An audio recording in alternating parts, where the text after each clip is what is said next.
কোনো কারণে জাতীয় নির্বাচন নাও হতে পারে, কিন্তু জুলাই সনদ গুরুত্বপূর্ণ দলিল, এটি সবার আগে হতে হবে।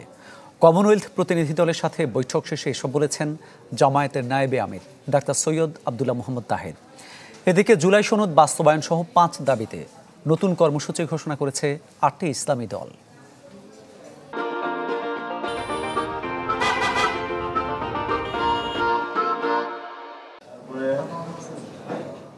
জুলাই সনদ বাস্তবায়ন সহ 5 দাবিতে জাতীয় প্রেস ক্লাবে জামায়াত সহ 8 দলের সংবাদ সম্মেলন। রাজনৈতিক সংকটের মধ্য দিয়ে সামনে অগ্রসর হচ্ছে। এতে দুদিনের নতুন কর্মসূচি ঘোষণা করেন ইসলামী আন্দোলনের মহাসচিব।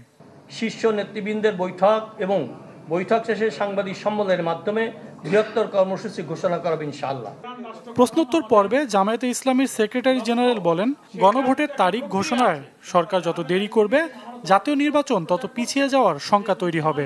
গণভোটের তারিখ যদি আগে ঘোষণা করানো হয়, আগে বলতে জাতীয় নির্বাচনের আগে নভেম্বরের মধ্যে তারিখ দিয়ে যদি ঘোষণাটা না করা হয়, যত দেরি করা হবে ততই কিন্তু মূল জাতীয় নির্বাচনের তারিখ নিয়ে নতুন সংকট দেখা দিতে পারে।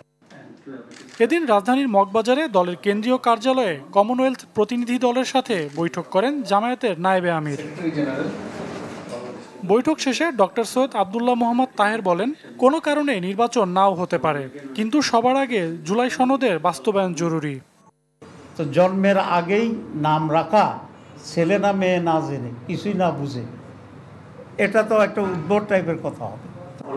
জাতীয় নির্বাচনের দিন প্রার্থীদের জেতাতে দলগুলো ব্যস্ত হয়ে পড়বে, সেদিন গণভোট হলে গুরুত্ব কমে যাবে বলে মন্তব্য করেন জামায়াতের এই নেতা। সেই নির্বাচনের পরিবেশ কেমন আছে দেশে? চ্যানেল 24 ঢাকা। নির্বাচন কমিশন।